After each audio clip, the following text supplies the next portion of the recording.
Usually, hindi ako nagbabasa ng speech. My penchant is really to just talk and talk and talk. Ganon yung mga politiko eh. But really, it's not without any purpose. Sometimes we'd like to convey to you, to the public, what is really in our hearts that we want to unburden or share with you some sentiments so that you'd know at least an inkling of where government is proceeding or going into. Kaya lang kasi ngayon marami akong trabaho.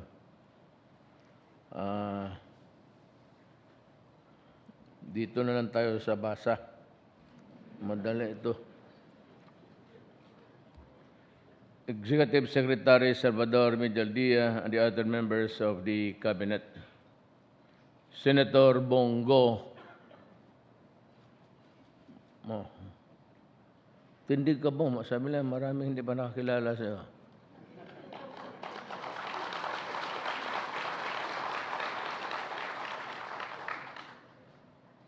Kasi sabi nila na si Bongo matyaga. Lahat ng sunog sa Pilipinas, nandoon siya, tumutulong. Sabi ko, mga gago kayo, siya yung nagasunog. Our newly appointed officials to the different government agencies and government-owned and controlled corporations, other distinguished guests, ladies and gentlemen.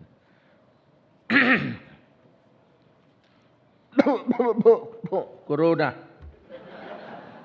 Buisit.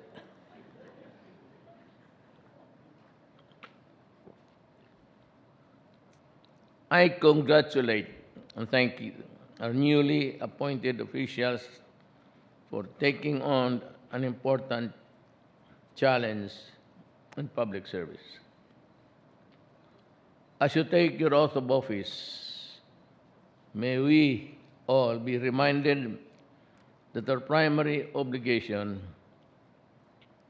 is to serve our country with integrity, impartiality, and duty bound to defend the Constitution, obey all laws, discharge our duties with utmost efficiency, honesty, and competence. Let me cut. Sandali lang.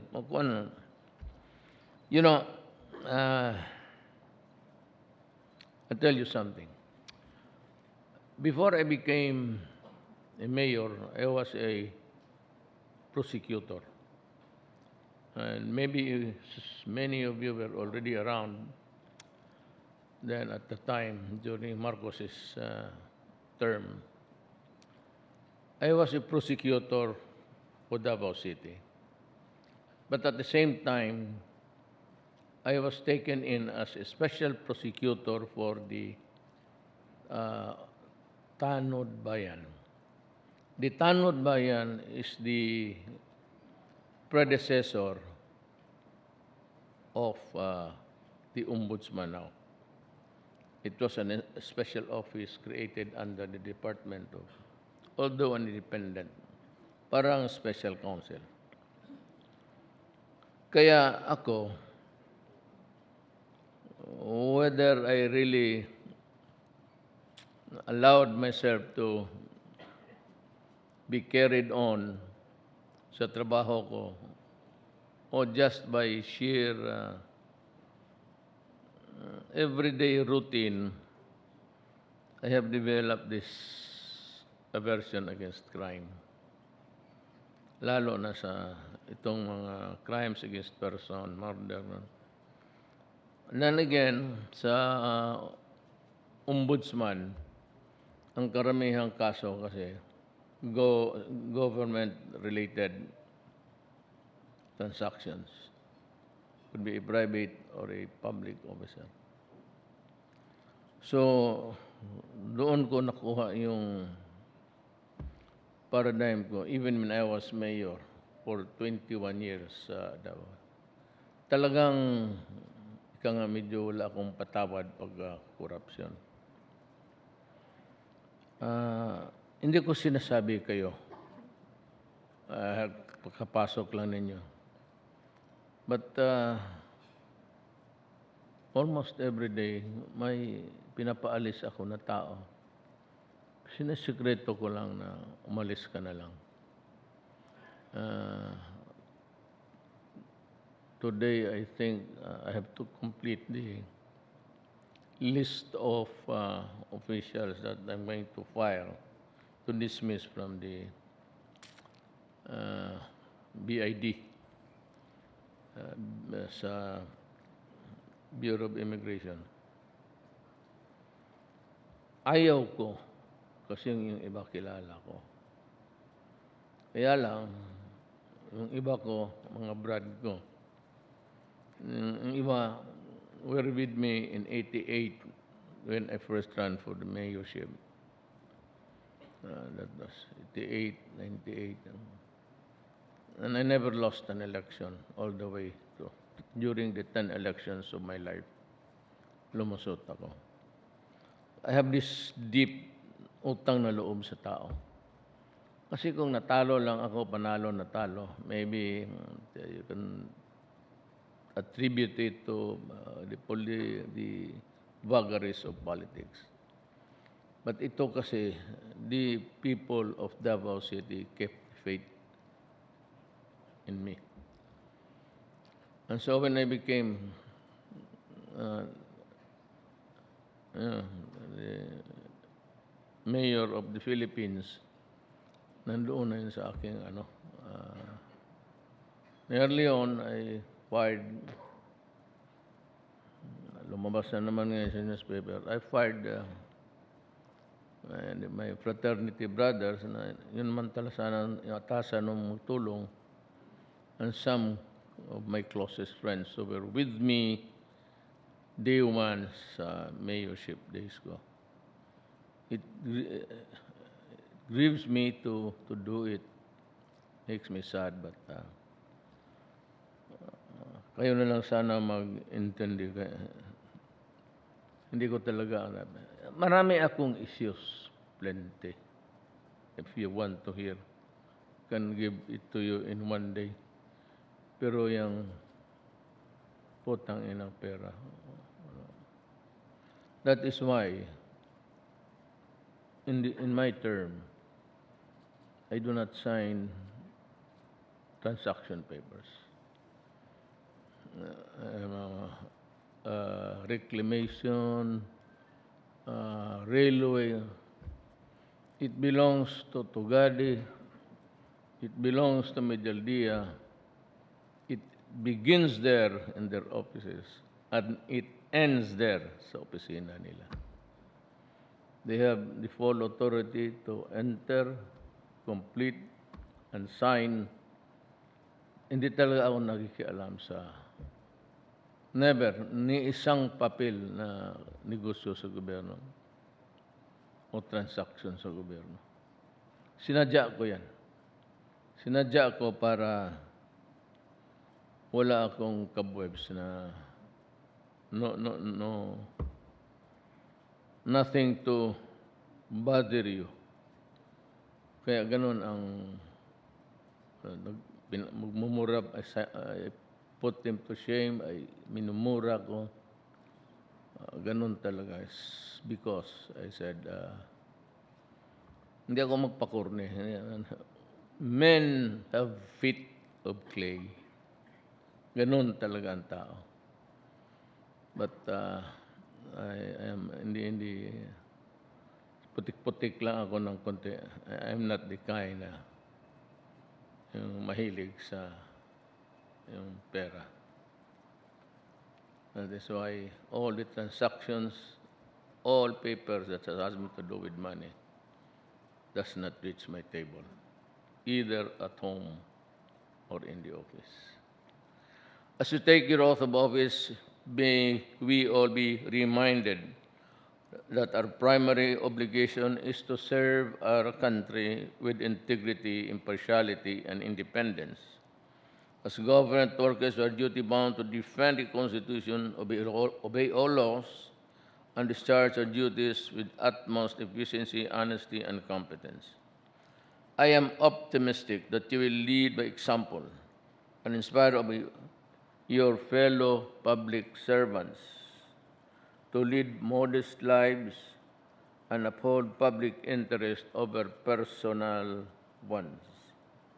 Be vigilant and lead the fight against corruption, undue patronage, and other unethical motives that diminish public trust. Alam mo, hindi ko mapigilan. And even my closest relatives, the temptation is always there. Money. Ako naman, sana, basta malinis lang, everything in all fours are correct.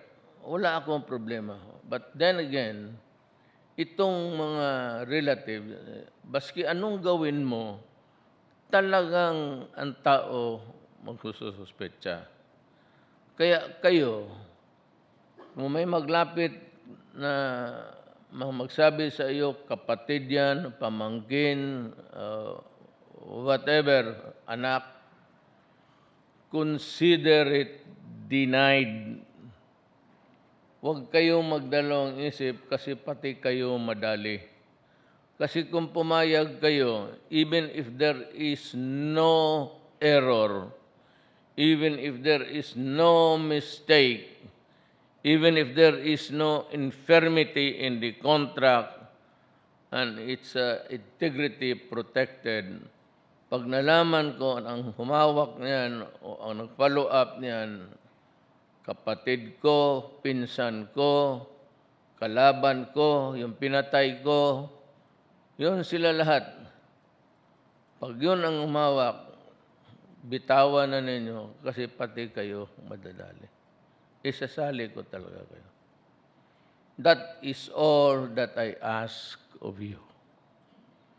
Kung magsabi kayo, Mayor, how can I thank you? Yan lang ang hingiin ko sa inyo. Consider it denied, even how correct it may be. Let me reiterate that this administration, the welfare of our people, and the improvement of their lives are of utmost importance.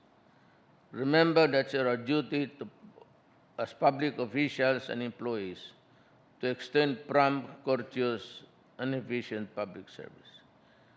Tinan mo, hindi naman ako nagyayabang. Well, it's not because of there was no corruption. Hindi mo man sa baba. Sa baba ako, ang problema ko sa baba talaga. Not with itong cabinet members. No, they're all clean. Except yung nawala na. Yun na yun. Ang issue noon, corruption.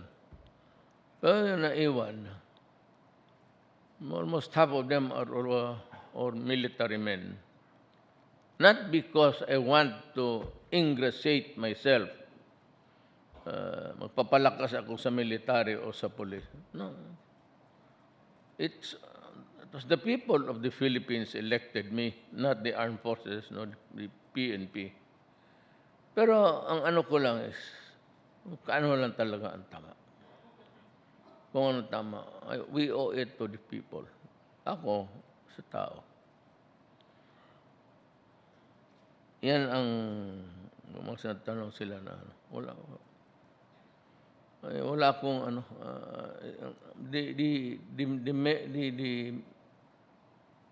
tawag ko kasi sa position ko mayor. The mayorship is wala akong ilusyon diyan. Sinabi ko sa inyo nung naging ano ako. Sabi ko, I can always go down anytime. I can be ousted anytime. Walang problema sa akin. Or I can resign. I do not have illusions. I've been with politics for so long a time that it's really sometimes it bugs me to no end. Hindi ko lang masabi yung ano nang, pero kung kayo sino dito mga progressive na tao, kung magpresidente ka lang naman, sabihin ko sa iyo, wala ka talagang makuha sa inang pwesto. Unless mag-corrupt ka. Eh kung mag-corrupt ka, marami. You'll be raking money. More than you can count every evening. Siguro. Pero kung magtrabaho ka lang talaga as in trabaho, kagaya ko, ang sweldo ko is 200. After tax, it's about 194. Pareho lang kami ng sweldo ng general halos. Mas malaki pa kanila siguro. Yun lang akin. Pero libre ang kain. Kain naman medyo maganda ang ulam pa. Iba-iba ang isda. May isda ako na tao. Pagkain, then pamasahe. But that's about it. Then you work until morning time, until daylight. Patapos kami ng command conference ako ngayon. Sa military ako police. Yesterday was a cabinet. You know, anong oras kami umuwi? Almost 3 o'clock. So I had to read the papers that I have to sign and the papers that I have to take up today. So my wife flew in alas 6 na rin ako natulog, nag-usap kami sandali. And she's back home. Ganon, kaya sabi na inaantok yung mayor. Kasi, ang mayor na hindi nagtatrabaho, talagang walang antok. Matulog ka lang matulog yan. Pero, you know, as a lawyer, I need to read. Hindi ako wala ako mga initial sa baba. Talagang nagbabasa ako. Pati yung military, yung background nila, isa-isa. Pero mabilis lang. Allow me to take this opportunity to enjoin each one of you to remain committed in pursuing the country's development agenda. I look forward to having all of you as partners of the national government in its efforts to intensify our fight against illegal drugs, criminality, terrorism, climate change, health emergencies, and other societal ills. Kaya sinabi ko kay Ambassador, itong Rocos na dumating talaga, it came to E4 yung alitan ko sa kanila. Tinanggal ko yung BFA, sila na naman ngayon ang lapit ng lapit. Kaya sabi ko, ulitin ko, how could it be wrong? When can it be wrong? Kung magsabi ako, do not destroy my country because I will kill you. Who can debate with that? That is the preservation of my people. If you destroy society, anong maiwan sa amin? Ang hirap pa namin. Sabi ko sa kanya, I don't think about extrajudicial killing. Walang pakialam dyan. You can bring all the charges you want, but I will stick to my guns. I will kill anybody that will tend to destroy my country. Hindi nga basta-basta. Ang hirap pa natin. Ito si ang tatanda natin, tayo, we are just a heartbeat away. Pag huminto itong pitik dito sa we're getting old and you know, the young are there.